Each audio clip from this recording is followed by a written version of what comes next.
Hi guys, I am so tired. I have been range officer at a precision rifle shooting match in Västerås, and it's about an hour and a half drive from Stockholm.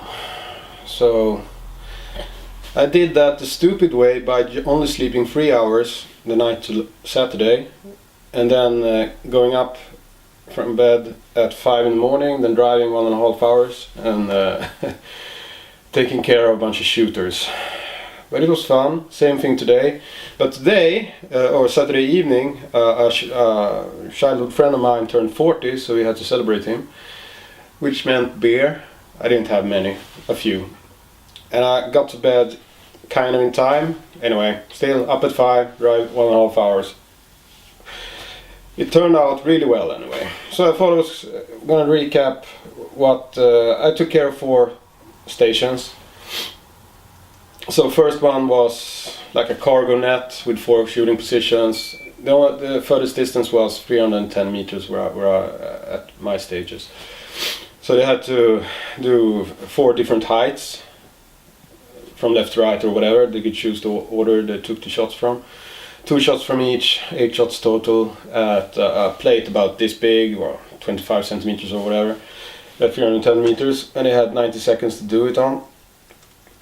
A lot of creative solutions for that, which was fun to see, to be the range officer for once and not be in the competition. Next stage was hostage targets with a plate, with a tiny plate next to it. So there you had to switch shooting positions as well. So first you shoot 2 shots at 175 meters, then 2 shots at 310 meters, and then you switch back. So 8 shots in total. And yeah, a lot of hostages got a shot, unfortunately. But it was a fun stage as well. Really tiny, I think it was only like a decimeter, 10 centimeters big target. Really small one anyway, you had to hit. Was a bit of a wind, so it affected the shot at the 310 meters.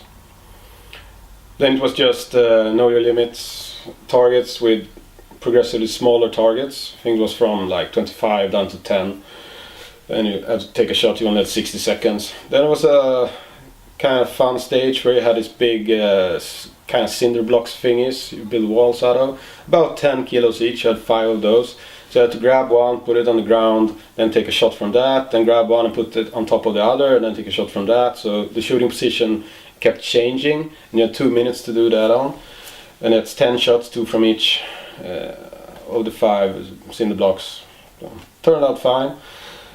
Saw a lot of cool solutions for firearms. I saw a really good shooter had he had a barricade block on his stock, made out of like a piece of wood. He just nailed to his stock and it worked perfectly. Well, it's not stupid if it works, right? Then we had all the guys with really expensive toys as well, of course. And it was quite interesting to see. There were a lot of people who had all the gear, and you had to start the shooting station with all the gear you're going to use during the entire competition. You had to have them on your body in some way. And then when you shoot this specific stage, you can drop the things you don't need. So there were guys with like a lot of bags and tripods with the hog saddles and the rifle, of course, and ammunitions and all this tactical shit. And I saw them trying to use it, since this is a practical competition that you can use in the field, like if you're hunting or whatever. So anyway, I saw them trying to use it. And yeah, it worked. It did work. All these big puffy bags and all the rest.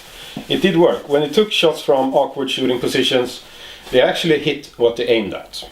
That wasn't the issue. The issue was it took so long to get ready to fire that they couldn't take all the shots. So yeah, that's the downside. So my tip for you is, if you're going to use a lot of different bags and equipment, all kinds, work with them, practice with them, get really proficient using them. I did see people that used those things and they were really fast using them. So they just threw all the things around and was ready to take a safe shot very fast. So there's a balance here. You can't buy equipment and think you're going to do good. You have to practice using the equipment. So yeah, I did bring some cameras. I thought, well, I might be able to take some film, but I wasn't. I was occupied all the time. I was at the range. I didn't have any time to take a video. Well, I did take a small video of the spotting scope we used as Swarovski. I'll put it after this. So yeah, it was really fun, and congratulations to the winners. I don't remember your names, but the match organizers took some video, and they'll probably edit it together and put it up. I'll try to remember to link it in the description so you can watch a proper video. They're really good at making videos, better than I am. So I'll link that video whenever that shows up in the description to this video. So that was my weekend, and now I'm gonna have pizza. Have a nice day, everyone. The most tactical optic ever. Såg du det på? Nej, jag spelar in en liten film. Jaha, förlåt. Ingen fara. It has an aim point on it. Probably worth more than my car.